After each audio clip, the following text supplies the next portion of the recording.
All right, welcome to Brain Health with Dr. Nissen. Today we are talking about personality and how personality psychology has been understood in the field of psychology and how we use it in my field in psychiatry in order to understand somebody's personality and their proclivity to get a mental illness or how to thrive and do well in life. So there's been several different ways that people have tried to understand personality, but personality in general can be thought of through the psychological triad of thoughts, feelings, and behaviors. So people's tendencies towards certain thoughts, feelings, and behaviors that are relatively consistent over time is roughly the definition of what is a personality. And so there's several different ways that people have thought about personality. They've thought about it probably in the most prominent way as traits, and this can be seen in what I'm about to talk about, which is the Big Five, probably the most important framework for thinking about personality in modern medicine and psychology today. So other than traits of saying, oh, this person's brave, or this person's extroverted, or this person is, agreeable, rather than that, there's other frameworks like a psychoanalytic framework that you might have heard of through Freud, of thinking about somebody's ego and their superego, and sort of this internal struggle between the subconscious and between the actual behaviors that you do and display in the real world.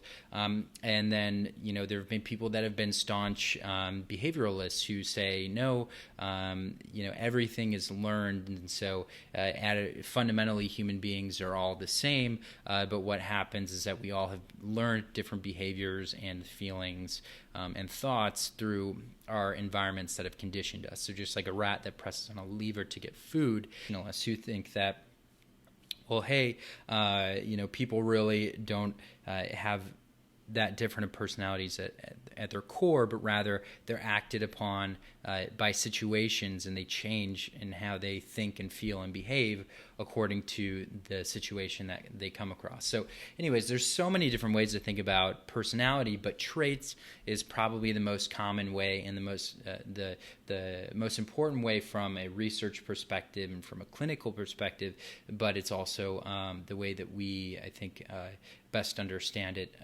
as far as how we talk about it as a culture. So let's begin by talking about trait psychology. So I'm going to be focusing this talk around trait psychology in talking about the Big Five personalities, the Big Five personality traits. So traits, again, are an accumulation of thoughts, feelings, and behaviors that exist and are relatively consistent over time. And it's been found that this is best seen and noted by other people and not by ourselves. So even though it's so important to know yourself and to, the phrase from Plato, know thyself, many different psychologists and therapists have said that knowing yourself is perhaps the most important thing for keeping good mental health, but indeed, we're not very good at doing that, and people have a bias towards thinking of themselves through a situationalist sort of thought of that, hey, well, I acted this way because of this situation that happened to me, or I did this thing because of this situation that happened to me. Whereas for other people, we attribute their thoughts, feelings, and behaviors to themselves and to their personalities. So we say, oh, he cut me off because he's such a jerk. He cut me off because he's impatient. So you see the difference there is that, we have a bias personally to say, no, this thing happened to me because of these things I don't have control over. And nevertheless, when other people make us upset or when we're judging other people, we tend to ascribe that to them personally and not to the situation that may be in front of them. So maybe they cut you off because their wife is having a baby in the car, right next to them, and that they're trying to get to the hospital and they're in an emergency. So anyways, our best way actually to understand our personality traits is to ask other people, because other people do a much better job than we do at seeing our patterns of of thoughts, feelings, and behaviors. So traits can actually be used to predict behaviors, and different research studies have shown that this rate of predictability is around a correlation of about 0.4, if not higher. And this is about a 70% chance that if you say, hey, this person is extroverted trait, they're high in trait extroversion, what is the chances that if they're invited to a party, they'll go? You'll have about a 70% chance of getting that right on average for somebody that's high in extroversion. And it's the same for, the other major traits out there. So, so what that means is that we can use traits to predict behavior to some degree, not to a great degree, but also it's enough that we can't say that traits aren't important and don't exist. So, so one thing that's really important here is that in the trait understanding of personality, it's not saying that somebody's brave or they're extroverted or they're introverted. These things all overlap, and they have some overlap and can exist at the same time. So if you were to look at the different distributions of how people behave based on if they're high in extroversion or in agreeableness or in conscientiousness, in their emotional stability, in their intellect, or openness, these things, their behaviors will overlap, but nevertheless you'll see that there are different distributions. And that's the point, is that traits, a lot of people like to say, I'm an extrovert, I'm neurotic, or I'm narcissistic. In reality, people have components of these things, but just the one word or the one trait in and of itself doesn't describe the whole person's personality. And that's the point of what I was just trying to say there. So there's a few ways that this has been looked at before I get to the big five personalities, the big five personality traits. So one way this has been looked at is through the single trait approach. So this is where you take a trait like narcissism, like I just mentioned, and you say, what are the behaviors that make up this trait in narcissism? So narcissism, if you haven't heard of this before, it's named after this young Greek Narcissus who he fell in love with the beauty of his own reflection in a pool and withered away to nothing while staring at his own reflection. What the word narcissism means is this sort of excessive self-love and self-admiration, and it's considered a personality disorder to have this extreme, positive self-regard, or at least positive self-importance at the, causing destruction in your relationships and your dealings with other people. So basically, narcissists are these classically charming people. They make good first impressions. They tend to dress well, put more effort into their appearance, their hairstyle, their clothing, their makeup. But their charm wears off over time because people become sick of them. They realize that they're uninterested in them and in their own success and in their own well-being. Narcissists tend to make these large displays that can be quite exhibitionistic. So, showing off, buying flashy things, or making large displays, manipulating people, being vain, being entitled or overbearing. And they've been described before in a few different papers as sort of like the person who, the longer you know them, the less you like them. So those are some ideas of what narcissists are like. But I just gave you an example from a single trait approach of taking a trait like narcissism and looking at what are the different behaviors that would describe it. So I just did that with narcissism.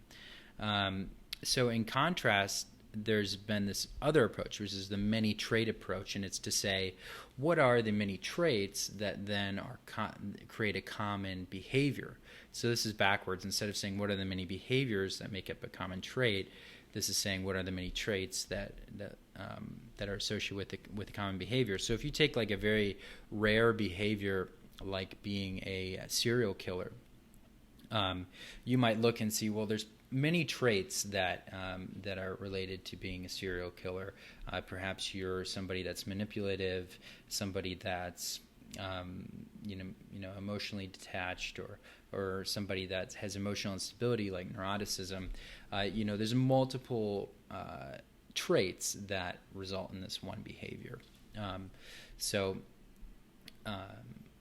this is one way this has been studied. And so if you look at through the human, in the English dictionary, and you look at all the different ways that different human traits of their personalities are described, you'll see that there are thousands and thousands of descriptions related to human personality. And so this has led psychologists to think, well, we need to define what are some essential traits. Sure, there may be thousands of ways to describe what somebody's personality is like, but what are the ones that are most important? And so this started to lead to this, over the last 100 years, this seeking for essential traits. What are the, basic traits that really encompass all of the different ways that we describe personality? So Henry Murray approached this in 1938. He came up with 20 needs, and these are things like a need for dominance, autonomy, recognition, superiority, order, conservancy. So, it was a pretty good thought or way of going about this. And people kept trying to narrow it down or come up with a better, set of traits that then they could study. Donald Fisk did this in 1949.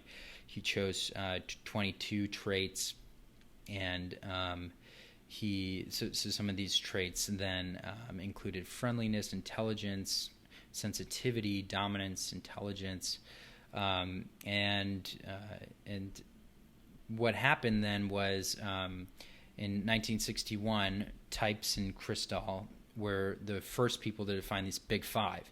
So what they did is they took these large samples of graduate students, people in the Air Force, and they looked at their personality traits from different psychological tests, and they broke them into five essential traits. And these are openness, conscientiousness, extroversion, agreeableness, and neuroticism. So you can remember the big five personality traits as OCEAN, O-C-E-A-N, openness, conscientiousness, extroversion, agreeableness, and neuroticism.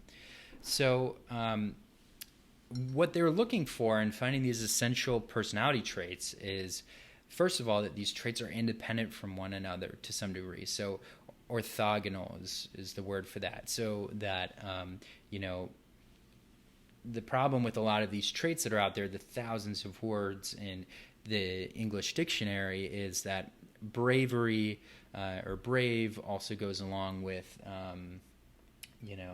gutsy or something. So gutsy would be another word that's used, in the dictionary, but nevertheless, it has a lot of overlap, if not is essentially the same thing as being brave, or being strong and brave.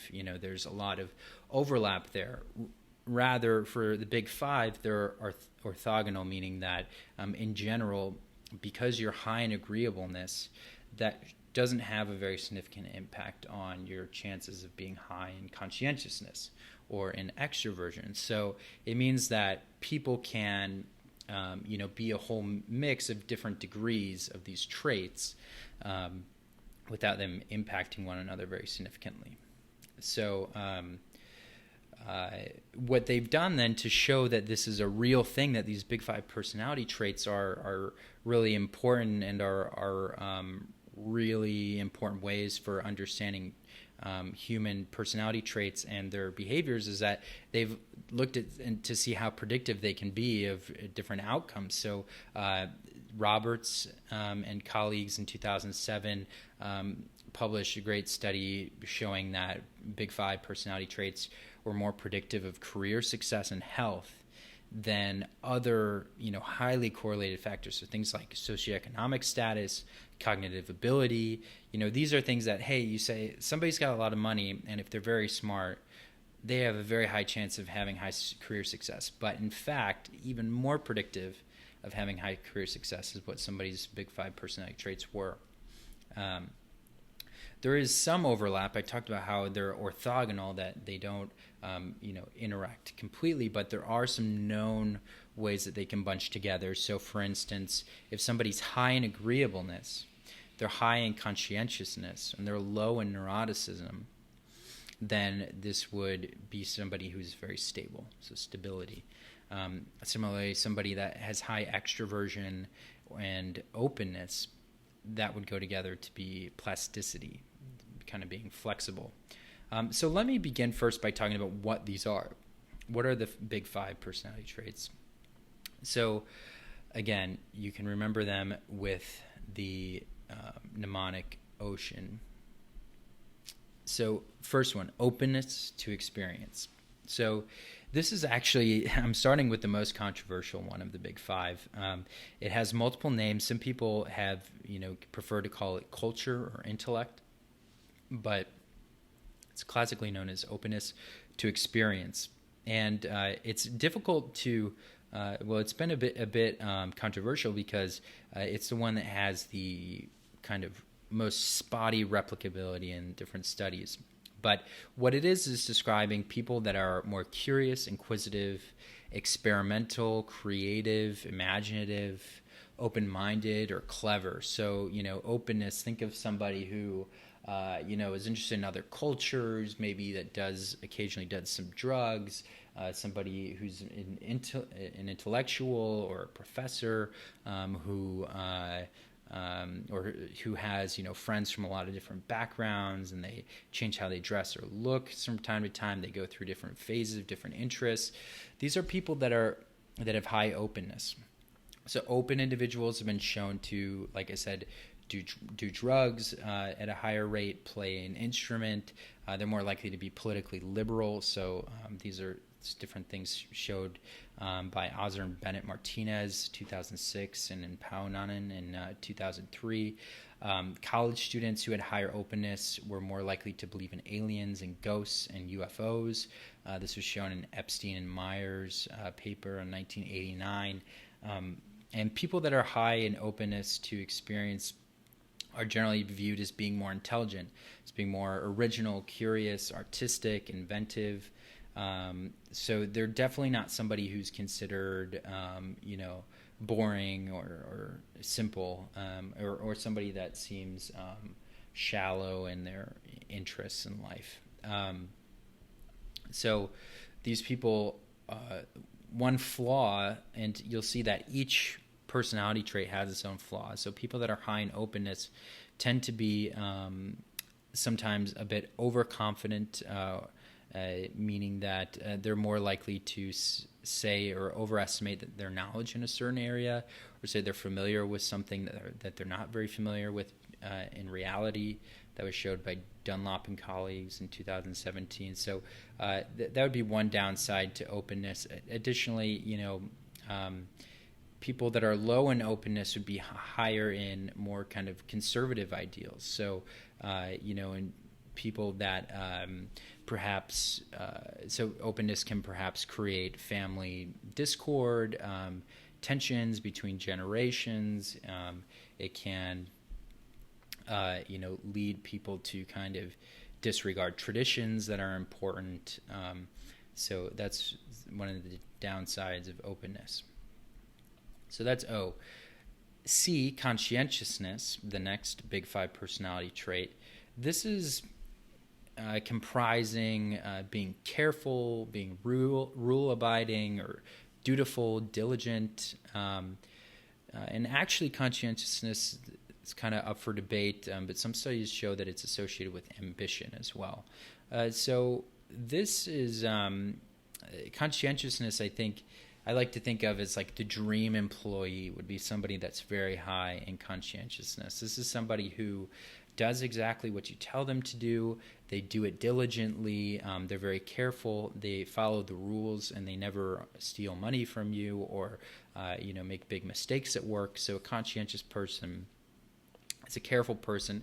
Conscientious people have been shown to be more careful drivers and have the lowest rate of accidents, and they actually have the highest insurance coverage, because since they're so careful and diligent, they buy more insurance, which is paradoxical, because you would think that somebody that knows that they're a risk taker would want to buy more insurance, but it's the other way around, of course. That was shown by Kaplan in 2003. Conscientious people live longer, and this is probably because they live a less risky life. They don't do drugs. They tend to smoke at lower rates, use less alcohol, and they exercise more likely. They're more concerned about looking out for their health and avoiding disasters like a heart attack or a stroke. But there's downsides to conscientiousness. So one of them would be that people that are high in trait conscientiousness have a higher chance of guilty feelings when not living to expectations. They don't do so well with disappointments, particularly those around career disappointments. So if you lose a job, conscientious people suffer more from that than other people. That was showed by Boyce and colleagues in 2010.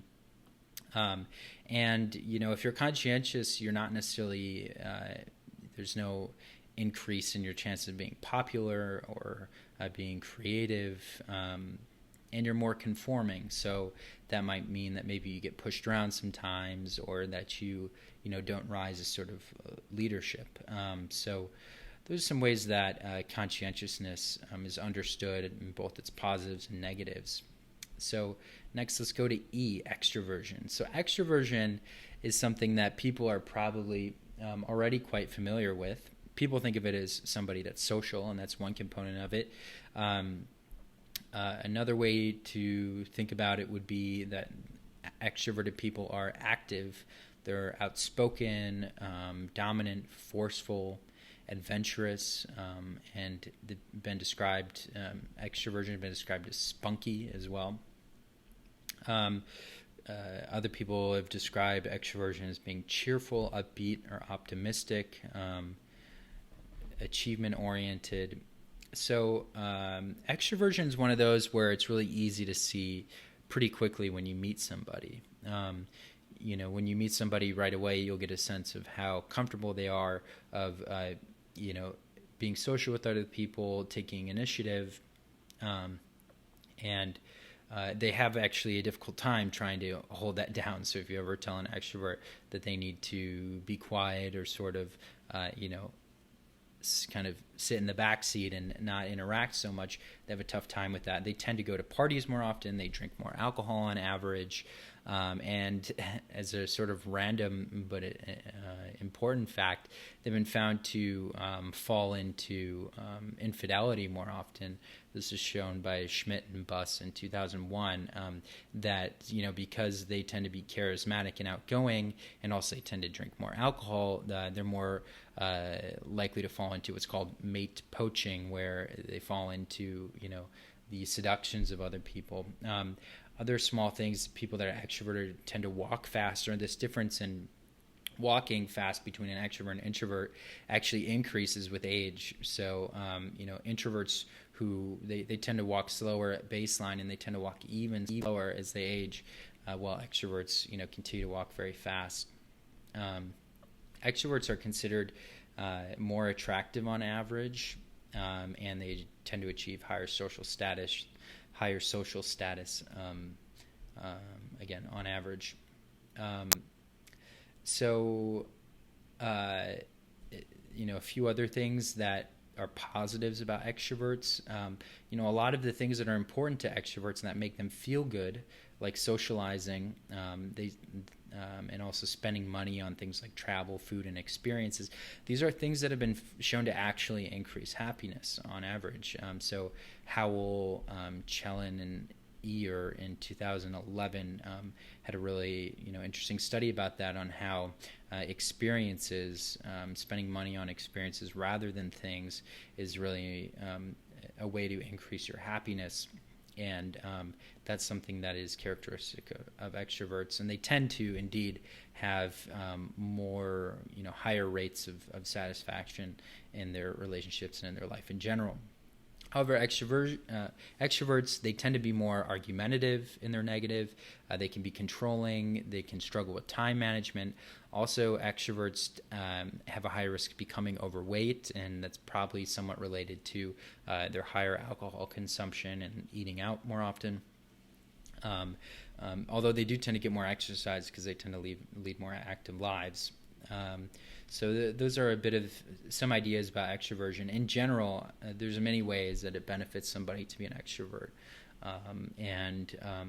Certainly if somebody's introverted, you can certainly still live a good life, but just about everyone can benefit from increasing their social skills, their social acumen, and being somewhat more extroverted. All right. So the next part then, I'm going through the big five personality traits. We went through openness. We went through conscientiousness. We just went through extroversion, and now we're going to go into agreeableness.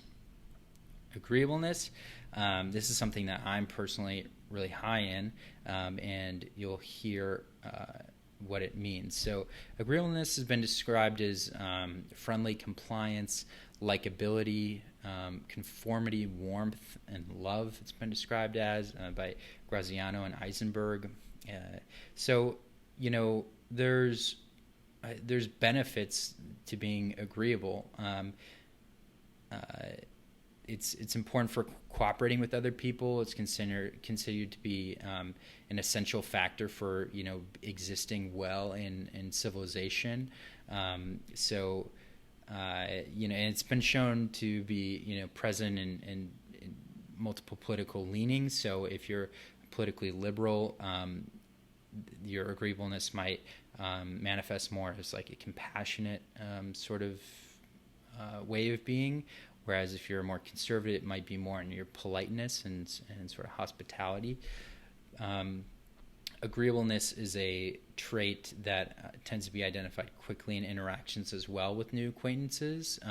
So agreeable people, they rate other people more positively than disagreeable people do, as you might expect. So these are the people that are easy to please, the people that, you ask them how their dish was, they say, oh, it was awesome, even if they didn't really like it.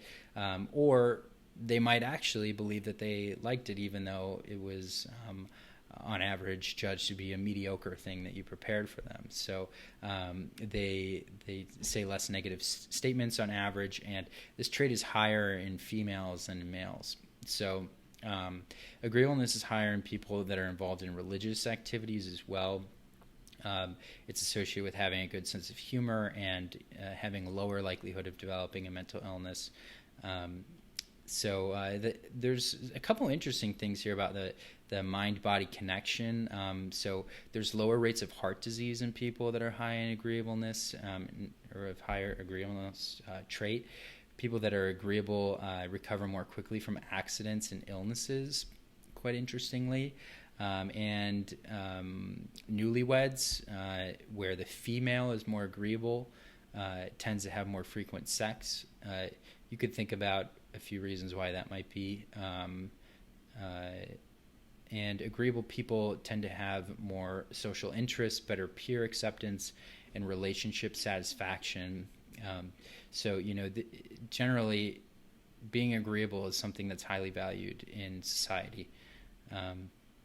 And agreeable people are less likely to engage in criminal behavior as well. And an interesting study that was done by Jensen, Campbell, and colleagues in 2002 was looking at kids that have, quote, internalizing problems. Is basically looking at these kids who are the types, like sort of outcast type kids, the ones who aren't involved in the games during recess. And it was looking at which ones got bullied and which ones didn't. The outcasts who got bullied were the ones that tended to have lower agreeableness versus the ones that the outcasts who did not get bullied had higher agreeableness. So that means that you're more likely to get bullied if you're an outcast. and you're not agreeable. But if you are agreeable, it protects you from bullying, and I think that's true later in life, that you're targeted less for things if you are an agreeable person, because you tend to be more likable. So that's agreeableness. Thinking about the negative things about agreeableness is that it's difficult when you're high in trait agreeableness to identify when somebody else has done or said something in the wrong and to call them out for it. And so when you are, if you have convictions or you have things that are important to you, you're not going to be somebody that's going to necessarily right away naturally stand up for what you believe in, stand up for what's important to you, and that's one way that is a bad thing about being high in trait agreeableness. And you could think that people they can get stuck in being in relationships where they're sort of taken advantage of, or where they're pushed around because of their agreeableness. They go along with everything, and generally with a positive attitude, and that can lead you to be sort of pushed around. So that is a downside of being high in agreeableness. And the last one of Ocean, O-C-E-A-N, is neuroticism. So neuroticism, you may have heard tossed around before. People talk about it colloquially. It is described in some papers as negative emotionality. I think that's probably the best way to think about it. Negative emotionality. So, what is your likelihood of developing negative emotions and doing negative behaviors? And that's what's predicted by being high in neuroticism trait. So these are people that they tend to react negatively to stressful events. They deal ineffectively with problems that come their way. They tend to be especially sensitive to people's disapproval as well, and to a lack of acceptance or support.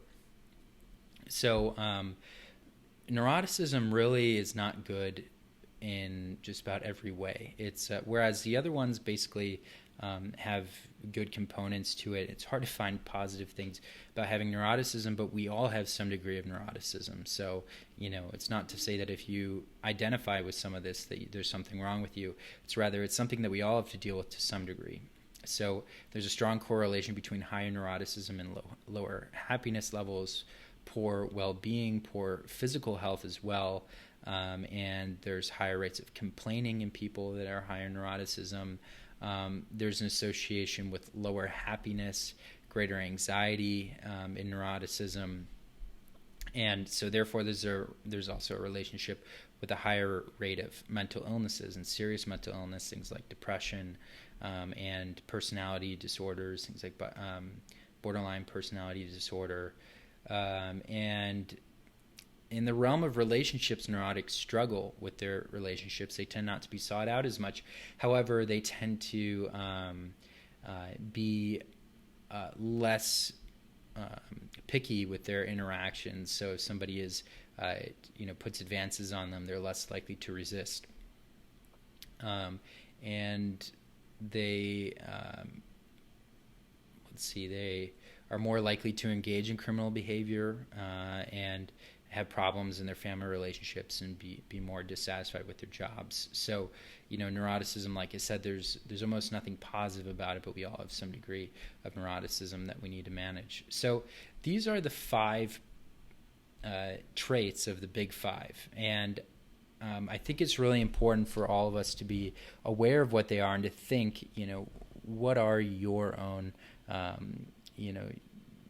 what's your own makeup of the traits? How open are you to new experiences?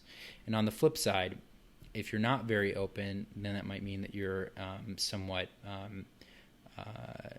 conservative, or that sort of traditions and that things are predictable, that's important to you.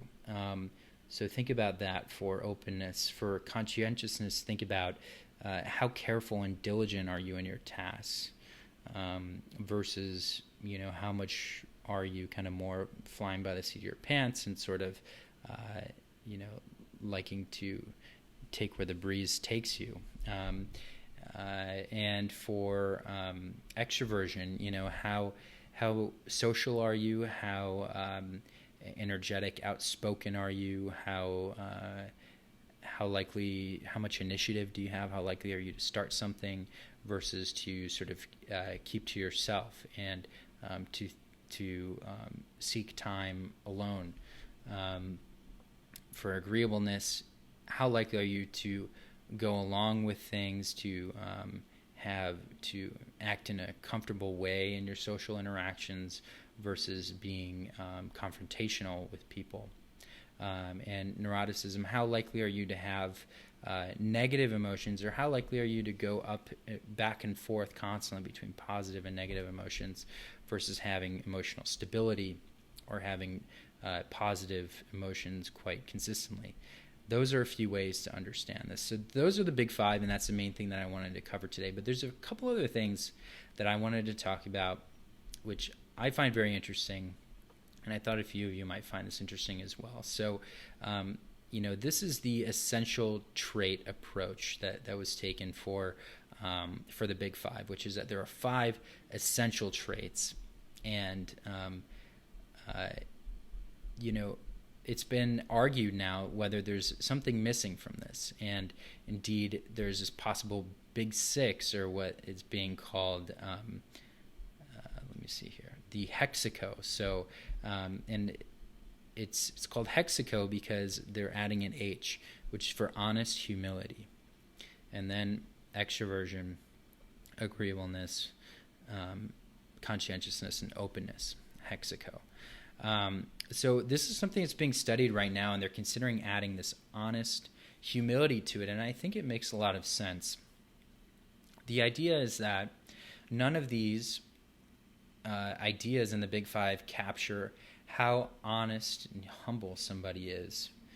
So, for instance, somebody that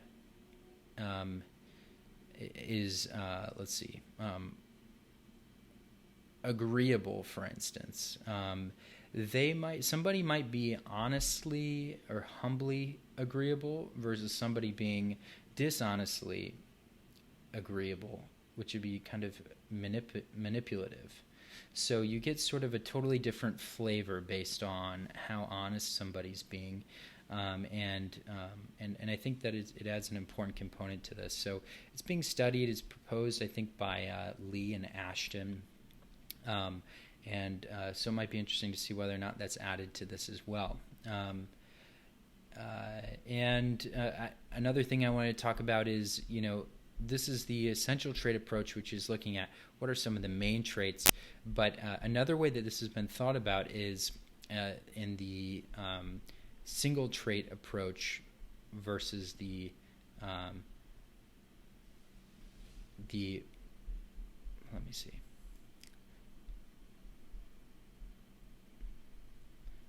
So the Big Five is the essential traits, and then there's the many trait approach versus the single trait approach. That's right. So in the single trait approach, what they're looking at is saying, what are the many behaviors that are associated with the single trait?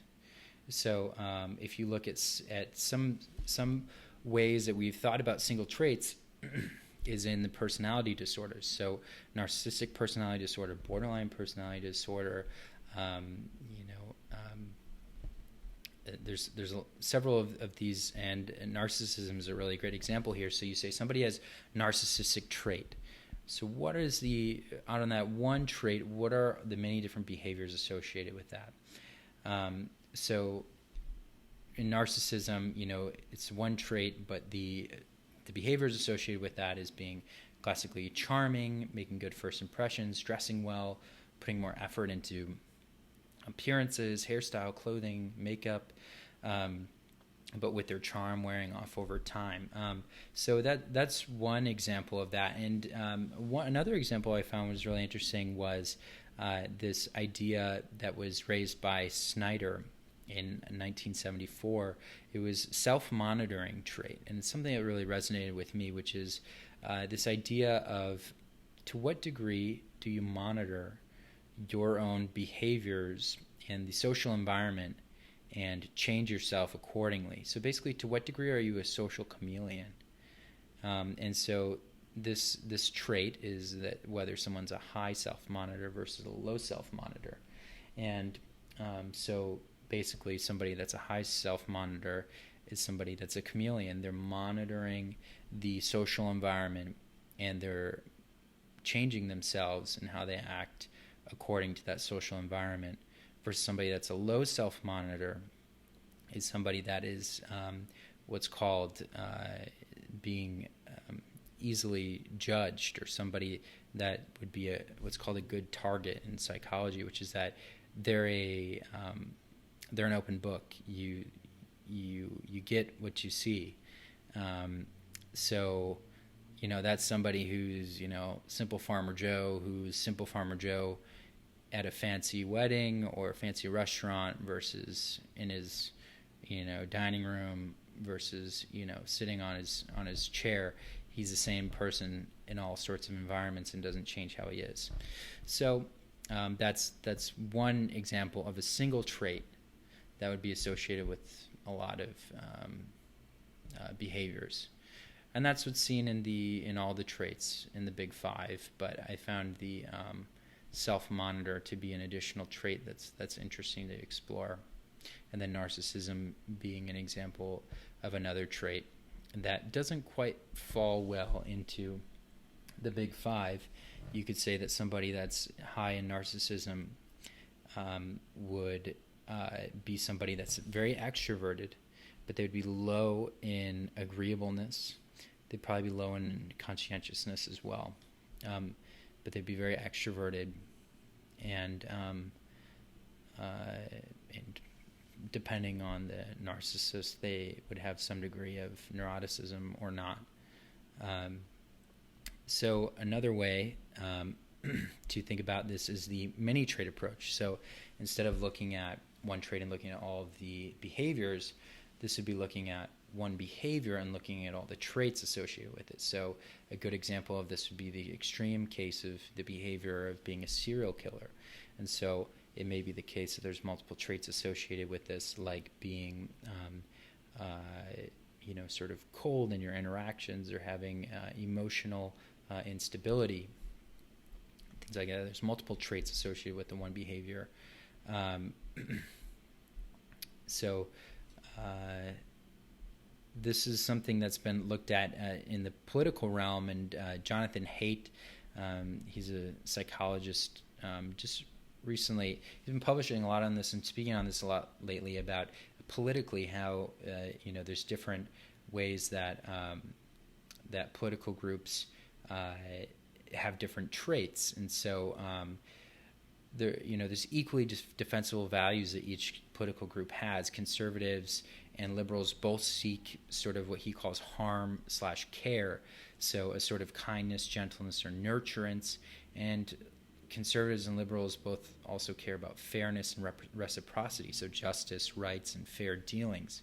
But conservatives have other traits that are more important to them, like in-group loyalty, authority and respecting, rightful authority, and purity. And this explains, for example, why it's a bigger deal to conservatives when an American flag is burned, for instance. That's a challenging or a disrespect of authority and respect, which is very important to conservatives and which doesn't tend to be as important to liberals. So I think we'll leave it at that. This has been a little bit of an exploration of what is personality psychology, what are the Big Five personality traits. And again, they're openness, conscientiousness, extroversion, agreeableness, and neuroticism. And this is the most studied and probably the best psychological grouping that we have out there for understanding human personality.